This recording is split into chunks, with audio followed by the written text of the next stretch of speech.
Salut les amis, c'est Jojo, j'espère que vous allez bien. Comme l'année dernière, je vous propose pour finir 2016 en beauté, de vous lister tous les smartphones que je possède à la maison. Et ce qu'il faut savoir, c'est que j'en ai plus que l'année dernière. J'en ai plus d'une dizaine. Là, vous êtes en train de vous dire, mais ça lui sert à quoi d'avoir tout ça? Alors j'avoue, il y en a certains que je n'utilise pas du tout, qu'il faudrait peut-être que je vende, peut-être que je me bouge les fesses. Mais j'en ai quand même quelques-uns que je conserve pour la chaîne YouTube, puisque j'en ai besoin quelquefois pour faire quelques vidéos dessus. Car je vous rappelle que je fais des vidéos dans le domaine high-tech. D'ailleurs, si vous êtes toujours pas abonné, vous êtes les bienvenus. Sachez que la majorité des téléphones que je vais vous présenter dans cette vidéo, j'en ai fait des vidéos de test, les liens seront dans la description. Et on commence avec le smartphone le moins cher que je possède, c'est le Blackview A5. C'est un petit téléphone avec un écran 4,5 pouces qui coûte dans les 40 € et qui fait plutôt bien son taf. Ce que j'apprécie beaucoup, c'est qu'il possède une caméra frontale et aussi une caméra arrière, ce qui est extrêmement rare pour ce prix. Quand je l'ai testé, franchement, j'ai été très conquis. Il y a juste la batterie qui est vraiment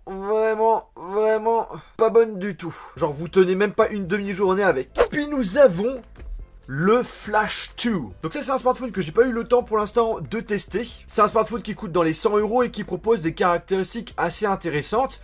Un écran 5 pouces HD, la possibilité de mettre une carte micro SD, 13 mégapixels à l'arrière, 5 mégapixels devant. Et en faisant mes recherches dessus, j'ai remarqué qu'en réalité, ce smartphone est commercialisé en France sous la marque d'Alcatel. En fait, c'est un site chinois qui me l'a tout simplement envoyé, sans que je le demande, parce que oui, ça m'arrive d'avoir des produits comme ça. Du coup, j'avais pas du tout planifié une vidéo de test de ce téléphone, mais je pense que je vais le tester vu que les avis sont plutôt positifs dessus. Ensuite, là, on passe à un tout gros, c'est le Oukitel K10000. 10 000 pour 10 000 mAh pour la batterie. C'est le smartphone que je possède qui a une excellente autonomie. On arrive à tenir des semaines avec. Même en utilisation intensive plusieurs jours, il n'y a aucun problème. Par contre, ce téléphone, c'est une brique. Il est extrêmement lourd, assez imposant, un design pas forcément joli. On a des performances pas géniales. Si on achète ce smartphone, c'est surtout pour son autonomie. Là, vous serez gâtés. Ensuite, on rentre dans la catégorie smartphone avec un très bon rapport qualité-prix. Et on commence avec le OnePlus 3 qui se cache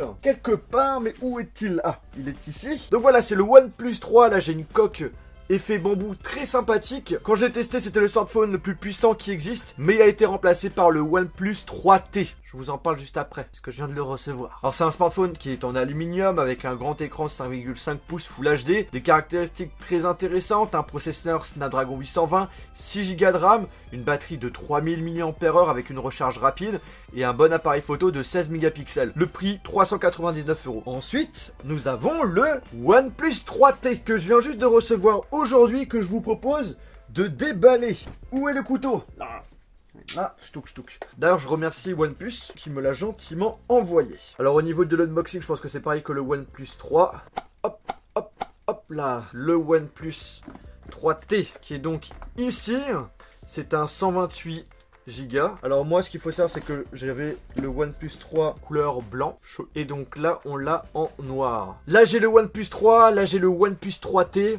Franchement, au niveau du design, c'est pareil, c'est la même chose. En tout cas, à première vue, il n'y a pas de différence visuelle. S'il y en a un, alors franchement, c'est très minime. En tout cas, les gros changements, c'est pas si gros que ça par rapport à ce que j'ai pu voir comme test. On a un meilleur processeur, là c'est un Snapdragon 821. On a une batterie un peu plus puissante, 3400 mAh. Et au niveau de la photo, c'est un petit peu mieux. Au niveau du prix, il coûte 439 €. Si vous avez le OnePlus 3, personnellement, je pense que ce n'est pas nécessaire d'acheter le OnePlus 3T. Mais par contre, si vous hésitez entre le OnePlus 3 et le OnePlus 3T, le mieux est quand même d'acheter celui-ci. Surtout pour une différence de 40 €, ça vaut quand même le coup d'avoir le smartphone le plus puissant.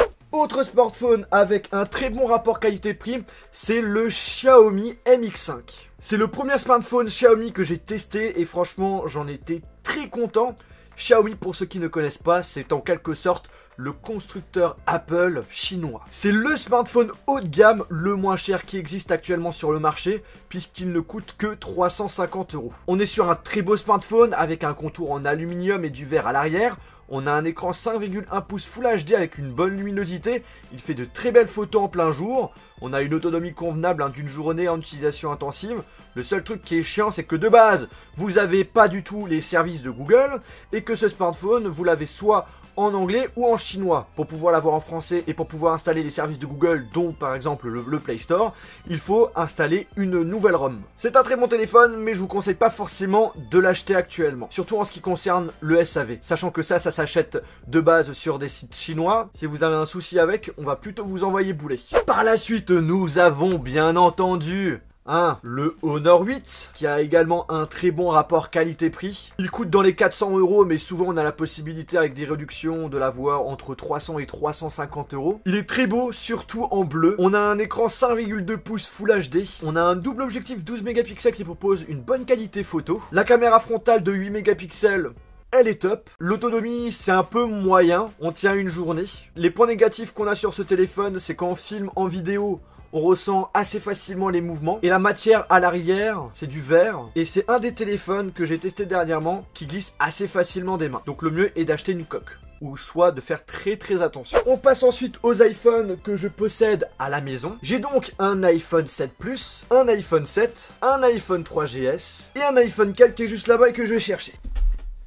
Hop là. Le voici, le petit iPhone 4 noir. Et si vous savez la vraie histoire de cet iPhone 4, c'est un truc de dingue. Je sais pas si j'en parlerai dans une vidéo parce que ça reste quand même assez personnel. Je verrai. Alors j'ai eu 2 iPhone 4 dans ma vie et celui-ci c'en est un autre qui appartient à ma copine et qui me l'a passé. Après j'ai aussi un iPhone 6S mais que j'ai passé à ma copine, à mademoiselle Amélie. Mon iPhone 5 je l'ai passé à ma mère. Autre smartphone que j'ai à la maison, c'est le Huawei Mate 9. Donc c'est un très gros smartphone avec un très bel écran Full HD, 5,9 pouces, une très bonne autonomie, il peut durer 2 jours.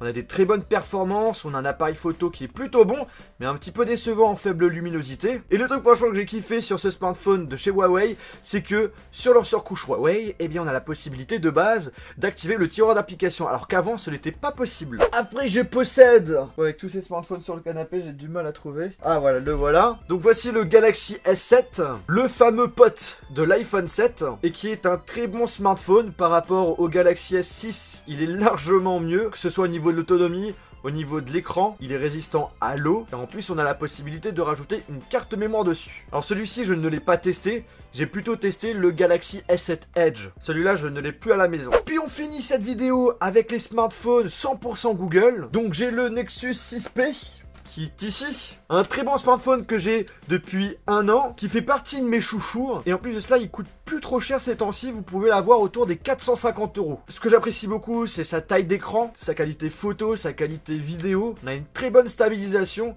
Pour un téléphone Android, c'est extrêmement rare, à part chez Samsung. Chez Samsung, c'est top. Par contre, en l'utilisant assez souvent, je commence à être de plus en plus déçu au niveau de l'autonomie. Avant, j'arrivais à tenir une journée intensive sans aucun problème, alors que maintenant, depuis quelques mois, je galère. Je galère vraiment. Et puis on termine avec le Google Pixel XL, qui n'est pas sorti en France, mais j'ai eu la possibilité de l'avoir. J'en parle d'ailleurs dans ma vidéo de test qui est dans la description. Franchement, quand je l'ai testé, j'ai été agréablement surpris, surtout pour la partie appareil photo en faible luminosité. Par contre, depuis pas longtemps, j'ai un petit souci au niveau de l'écran. Je voulais vous en parler, donc j'en profite de cette vidéo. En fait, j'ai une ligne verticale tout à droite qui est totalement blanche. Avant, elle était violette. Avant, j'avais complètement la moitié de l'écran qui ne marchait plus. Donc je ne sais pas qu'est-ce qu'il a exactement comme souci. Je l'ai pas fait tomber, donc ça me paraît vraiment bizarre. Bien entendu, il est garanti. J'espère qu'il n'y aura pas de souci pour qu'il soit remplacé. Eh bien écoutez les amis, j'espère vraiment que cette vidéo... c'est abusé. J'espère vraiment que cette vidéo sur tous ces smartphones, que ça vous a plu. Si c'est le cas, n'oubliez pas de mettre un gros pouce bleu. Je vous rappelle que j'ai testé la majorité de ces smartphones. Je mettrai les vidéos dans la description. Et n'hésitez pas à me dire en commentaire tous les smartphones que vous possédez à la maison. Moi, en tout cas, ça m'en fait beaucoup. C'est vrai que c'est abusé. Bon, sur ce, on se retrouve dans une prochaine vidéo. Salut!